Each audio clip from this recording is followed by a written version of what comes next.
Health and Community Services, uKhansila Malibongwe Fatyela. Khansila ke mandikunike ithuba nawe uzibulisele kumphulaphuli omamele ngeli xesha. Mandithabathe lithuba msasazi ndibulise kuwe, ndibulise kubaphulaphuli bevukani FM kummandla kaTshonyane wonke, nabo bamamele bengaphaya kwalo mmandla siyabulela, sibulisa ngelihle igama lenkosi Yesu Kristu, amen. Nkosi kakhulu ke siyavuya ukuncokola nawe ngosuku lwanamhlanje. Besele ke sibazisile abaphulaphuli ngobuninzi babo into kokuba sakube sincokola ngalomba ngosuku lwanamhlanje. Afuna usinike nje qaba i-background yoba namhlanje sibe lapha. Msasazi, uba siyakhumbula kusehlotyeni ngoku lo mmandla wethu ke wase-Eastern Cape kakhulu ufumana imvula ngeli xesha lasehlotyeni. Kodwa ke ngoku okwenzekileyo kukuba ezi mvula zine ngokumandla zide zigqithise ngokuba nezichotho neziphango nemimoya. Loo nto ke eyenze ukuba kubekho inkxalabo kakhulu kwiindawo ezininzi zalo mmandla kaTshonyane, kubekho iindawo ezichaphazelekileyo ngokugqithisileyo. Yiloo nto ke msasazi sizawuthetha ngayo namhlanje. Xa siqwalasela ke sikwixesha ke lemvula ke ezimandla zasehlotyeni ngoku and ke elibonakala into kokuba alizukusiphatha kakuhle. Ngoku ke sijongene nemvula ezinkulu ezihamba nezikhukhula, isitshi nezichotho ezishiya ke kukho umonakalo omkhulu kuluntu nakwingingqi abahlala kuzo ke. Njengokuba ke ulawulo ke nokuthintela ke intlekele lusezandleni zikamasipala wesithili, ingaba ke umasipala uliquleke waligangatha njani ukuqinisekisa ukhuseleko loluntu kwezi ntlekele zehlobo? Njengoba sowutshilo umsasazi ukuba eli xesha sikulo lixesha eliphantsi koxinzelelo olumandla, ngoba kukho nale nto kuthiwa i-global warming eyenza ukuba iimeko zezulu zingabikho njengesiqhelo ngendlela esiziqhele ngayo. Loo nto ke ifuna ukuba sithathe igxathu kakhulu singabantu ukuqinisekisa ukhuseleko lwethu kwiimeko ngeemeko ezitshintshayo zemo yezulu.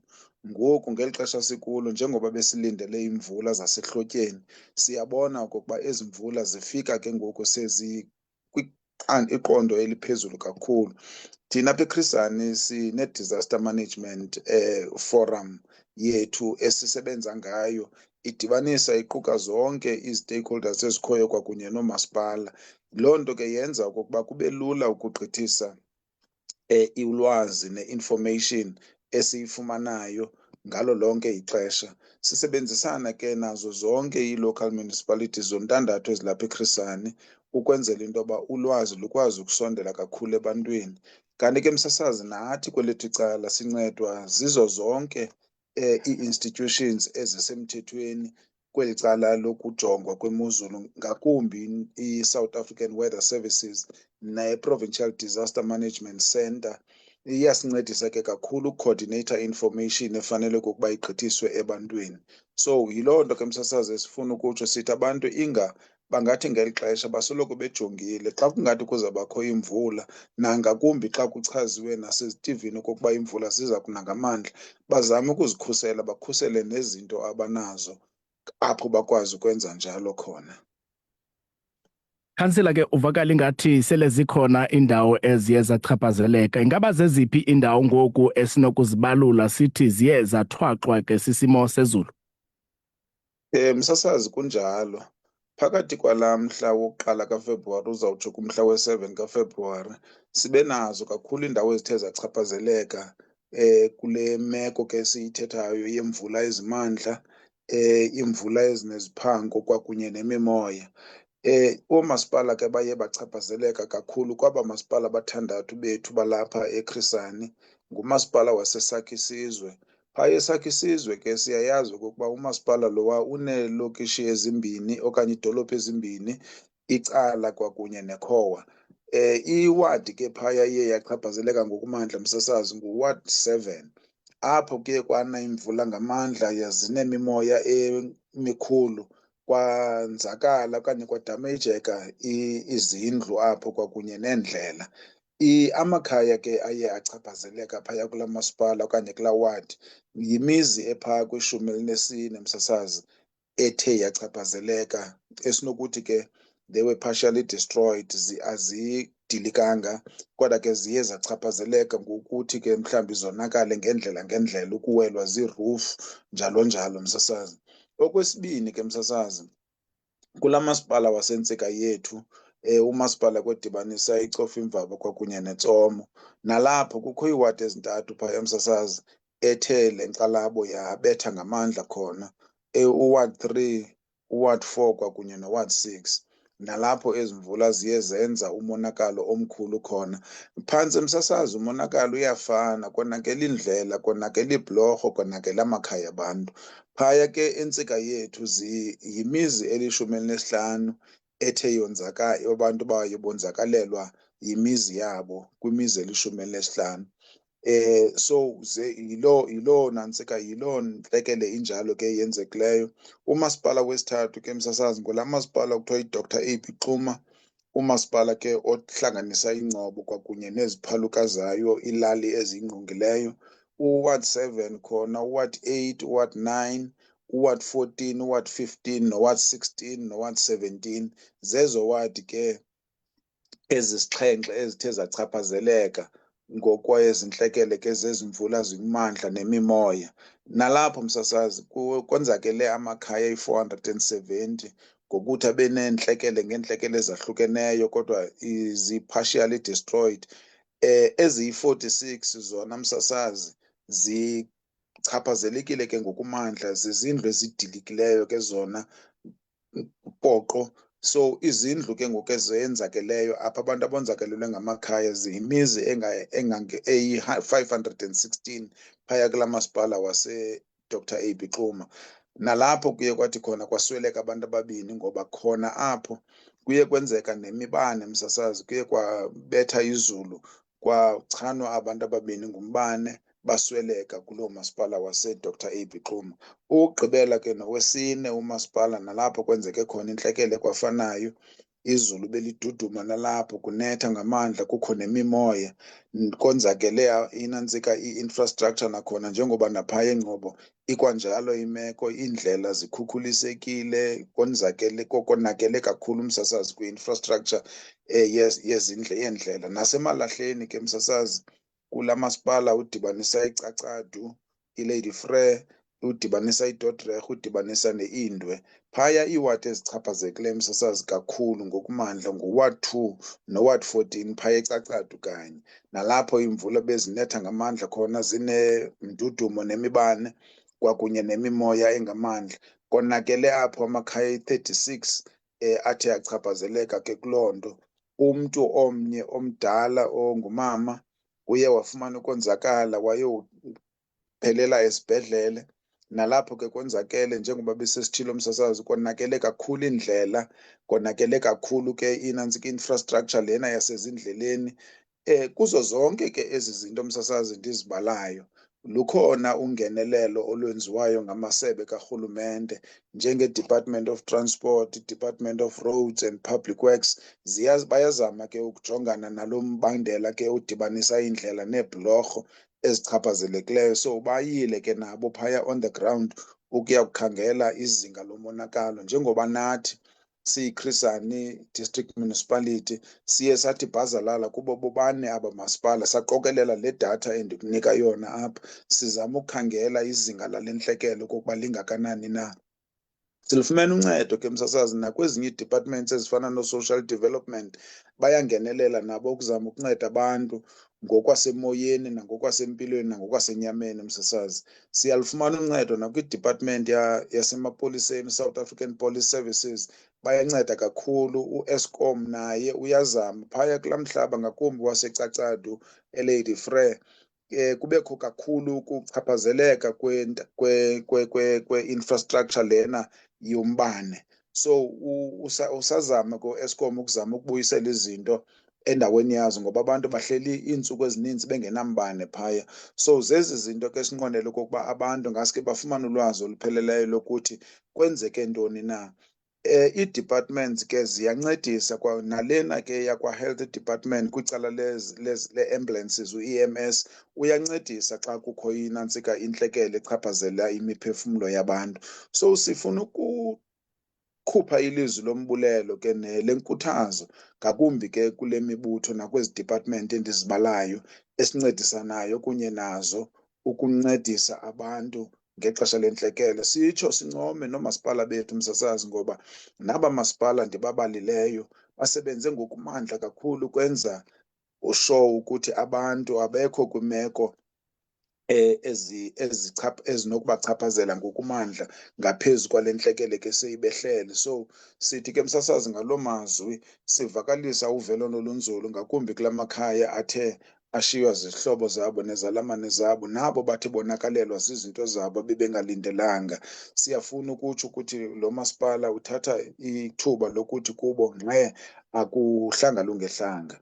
Kananjalo ke msasazi, njengoba sisazi sonke into yoba ayikanqumami le meko sikuyo, njengoba sibona nakumabonakude into yoba kusatshiwo kuthiwa phantse iChris Hani lena yonke isephantsi koxinzelelo lomandla lwezimvula ezifikelela phaya ku-60 to 80%. So sisafuna ukutsho ebantwini ukuthi mabajonge msasazi, bangangeni emilanjeni ebalekayo amanzi, bangaweli kwibhlorho abangaqinisekanga into yoba amanzi anobuzaza kangakanani na. Bakhangele nemfuyo yabo ukuthi ibe kufutshane ingabikho kude emadlelweni, ngoba azikagqithi kakuhle wena ezi meko zoxinzelelo ngokwicala le-weather. Make ndibambe apho msasazi. Okay, ndiyakuva ke kansila busowunyathele ke ngoku kwimicimbi ezawukwenzeka nanjengoba ke kukho ke abantu abachaphazelekileyo, kodwa ke bawugqibanga zabuye ke ndikunike nelo ithuba. Make sikhangele ke ngoku kumonakale wapha ke wamadlelo ke kuyabonakala ke nakweli lixa lehlobo ukuba ke ikhona imililo ebhuqisayo ke amadlelo kunye ke namahlathi ale ngingqi. Zeziphi izinto esinokukhomba koba masipala bobathandathu besithili njengezilungele ke ukulwisana ke nale mililo yamadlelo namahlathi? Msasazi, njengoba usitsho kwangeli xesha linye njengoba sisithi sisehlotyeni, kuyabonakala ukuba namaqondo okutshisa aphezulu kakhulu, aphakamile. I-mercury igqitha phaa ku-35 ukuya ngaphezulu. So nalapho siyafuna ukucengacengana nabantu ukuthi mabazame ukuqinisekisa into yoba izinto ezifana nemililo kungaqalwa imililo nje, ngoba abantu bayathanda ukuqala imililo mhlawumbi bengacingelanga ngelinye ixesha. Kufuneka sizame ukuzincwema izinto ezinjalo, ngoba ezo zinto msasazi zibeka ubomi bemfuyo nobabantu esichengeni. So sizama ukuthi ke oomasipala aba bethu bobathandathu banoxanduva msasazi lokuqinisekisa into yoba bayabancedisa abantu ngolwazi olwaneleyo lokuthi mabenze njani na ukuzama ukuncwema nokuphepha ezi zinto. Sincedisile kakhulu ke nathi singumasipala kwakunye neDepartment yakwa-Economic Affairs, Environment and Tourism, neDepartment yakwa-Forestry, Fisheries and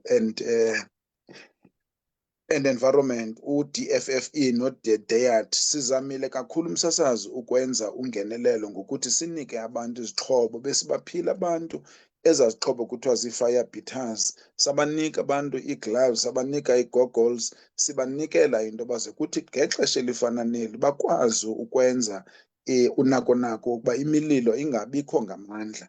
Msasazi, siyacela okokuba abantu kumadlelo wabo mabebe nazo ezi ndawo kuthiwa zinantsika zii-fire nantsika beaters, so that bakwazi ukuthi xa kuvele imililo bazame ukuyinqanda le mililo inganweni ngamandla.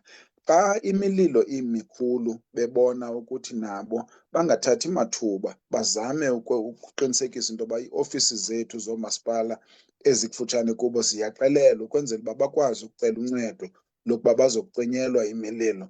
So lixesha ke msasazi eli lidibanisa ezo zinto zimbini. Ngaxeshanye kukho iimvula ezingamandla, ngaxeshanye kukho imililo ngenxa yokuphakama kwezinga lobushushu. So ezo zinto ezo ke msasazi siyafuna okokuba sinike abantu unantsika ulwazi lokokuba mabazame ukuziphatha njani nangeli xesha.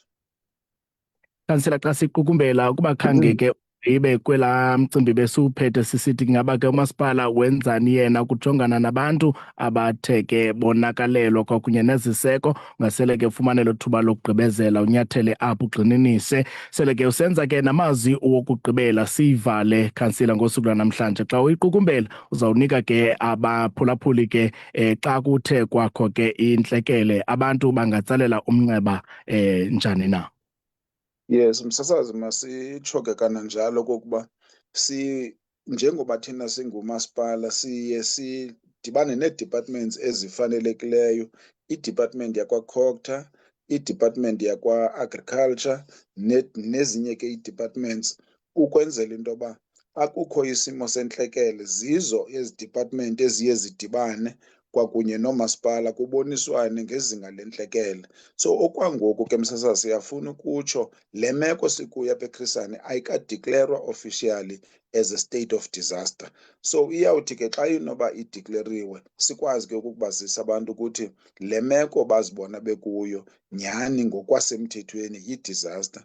Then ke siyayazi msasazi uba kuwenziwa ntoni na ngexesha le-disaster, kodwa okwangoku msasazi siyafuna ukutsho zikhona inantsika amangenelelo okokuba abantu abathe bonakalelwa zizindlu, njengoba besitshilo sathi kukho abantu abamizi yabo etshatyalalisweyo ngokupheleleyo phaa ingqobo sithe yi-46, kanti ke satsho sathi nakwabanye oomasipala zikhona apho ii-damages ezikhoyo. Siyazama into yoba kubekho ungenelelo ke loba sikhangele uba abanawufumana la makhaya ethutyana na ngeli xesha kusazanywa ukulungiswa okanye kubuyiselwe ubomi babo kwimeko efanelekileyo.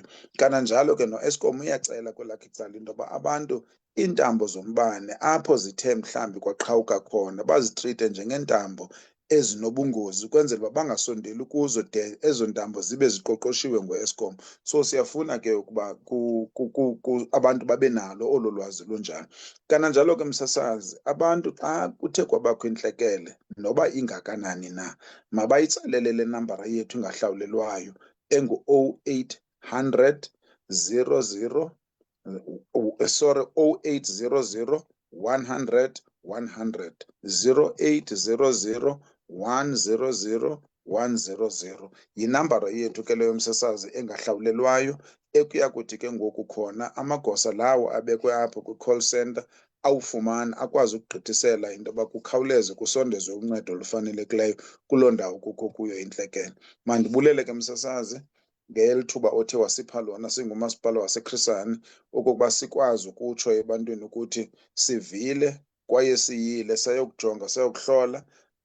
Sinayo iripoti siyithumele kwii-departments ezifanelekileyo ngentlekele lena ethe yenzeka kwaba masipala bane. Enkosi kakhulu msasazi. Kansila uFatyela, masibulele ngexesha lakho. Ndiyabonga nam msasazi.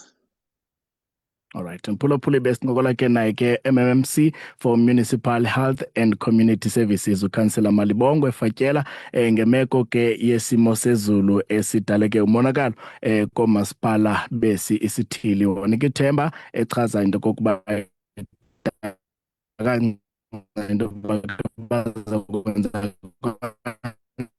njani na ukunceda abo bathi seke xa kuye kwakho ke intlekele abantu bangatsalela ke u-0800 100 100. Nkosi kakhulu mna ke gama ndingu-Abongile Ngwakakibi umfana ndisatshaya. Hello.